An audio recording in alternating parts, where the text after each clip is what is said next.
Muli, ng ikasyam na taon, ng ikasampung araw ng buwan, ang salita ng Panginoon ay dumating sa akin na nagsasabi, Anak ng tao, isulat mo ang pangalan ng kaarawan, ang kaarawan ding ito. Ang hari sa Babilonya ay nagpakalapit sa Jerusalem sa kaarawan ding ito. At ipagsabi mo ng isang talinghaga ang mapanghimagsik na sangbahayan, at sabihin mo sa kanila, Ganito ang sabi ng Panginoong Diyos, magsalang ka ng kaldera, isalang mo at buhusan mo rin naman ng tubig. Pisanin mo ang mga putol niyaon doon, lahat ng mabuting putol, ang hita at ang balikat, punuin mo ng mga piling buto. Kumuha ka ng pinili sa kawan, at ibuntun mo ang mga buto sa ilalim niyaon, pakuluan mong mabuti, oo, lutuin mo ang mga buto sa loob niyaon. Kaya't ganito ang sabi ng Panginoong Diyos, sa aba ng mabagsik na bayan, ng kaldera na may kalawang, at ang kalawang ay hindi na alis doon. Ilabas mo na putol-putol, walang sapalaran na ginawa roon. Sapagkat ang dugo niya ay nasa gitna niya, kanyang inilagay sa luwal na bato, hindi niya ibinuho sa lupa, natabunan ng alabok.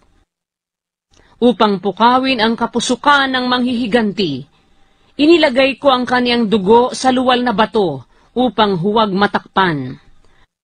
Kaya't ganito ang sabi ng Panginoong Diyos, sa aba ng mabagsik na bayan, akin ding palalakihin ang bunton.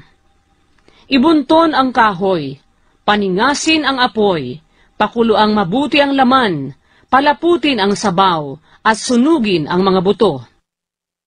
Kung magkagayoy, ipatong mong walang laman sa mga baga niyaon upang uminit, at ang tanso niya oy masunog, at nang ang dumi niyaon ay matunaw roon, upang mapugnaw ang kalawang niyaon. Siya'y nagpakapagod sa paggawa, gayon may ang maraming kalawang ay hindi naaalis, ang kalawang niyaon ay hindi naaalis sa pamamagitan ng apoy. Nasa iyong karumihan ang kahalayan, sapagkat ikaw ay aking nilinis, at hindi ka nalinis. Hindi ka na malilinis pa sa iyong karumihan, hanggang sa aking malubos ang aking kapusukan sa iyo.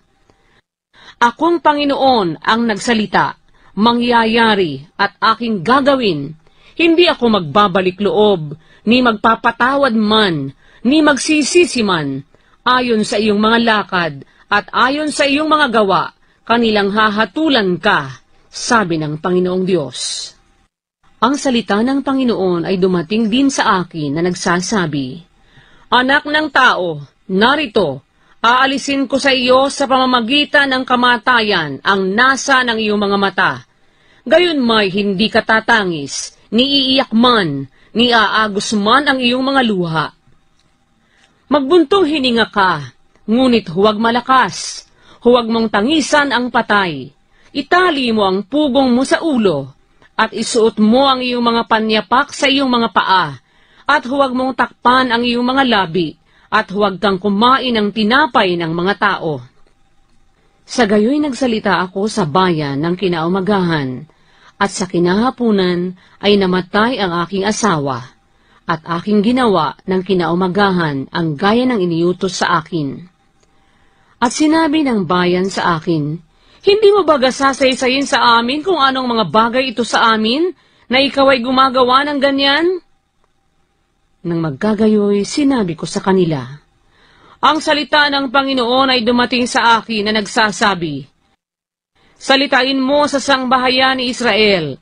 Ganito ang sabi ng Panginoong Diyos, Narito, aking lalapastanganin ang aking santuaryo, nakapalaluan ng inyong kapangyarihan, na nasa ng inyong mga mata, at kinahihinayangan ng inyong kalooban, at ang inyong mga anak na lalaki at babae, na inyong iniwan sa hulihan, ay mga bubuwal sa pamamagitan ng tabak.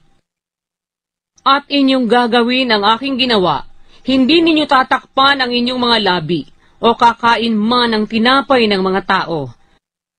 At ang inyong turbante ay malalagay sa inyong mga ulo, at ang inyong mga panyapak sa inyong mga paa. Kayo'y hindi tatangis o iiyak man, kundi kayo'y mga lulupaypay sa inyong mga kasamaan at mga dadaingang isa't isa. Ganito magiging isang tanda sa inyo si Ezekiel. Ayon sa lahat niyang ginawa ay inyong gagawin. Pagka ito'y nangyari, ay inyong ang malalaman na ako ang Panginoong Diyos. At ikaw, anak ng tao, hindi baga mangyayari sa araw na aking alisin sa kanila ang kanilang lakas, ang kagalakan ng kanilang kaluwalhatian, ang nasa ng kanilang mga mata, at ang kanilang pinaglalagakan ng kanilang puso, ang kanilang mga anak na lalaki at babae. Na sa araw na yaon, ang makatatanan ay paroroon sa iyo upang iparinig sa iyo ng iyong mga pakinig. Sa araw na yaon ay mabubuka ang iyong bibig sa kanya na nakatanan, at ikaw ay magsasalita at hindi na mapipipi pa. Gayon magiging isang tanda ka sa kanila at kanilang malalaman na ako ang Panginoon.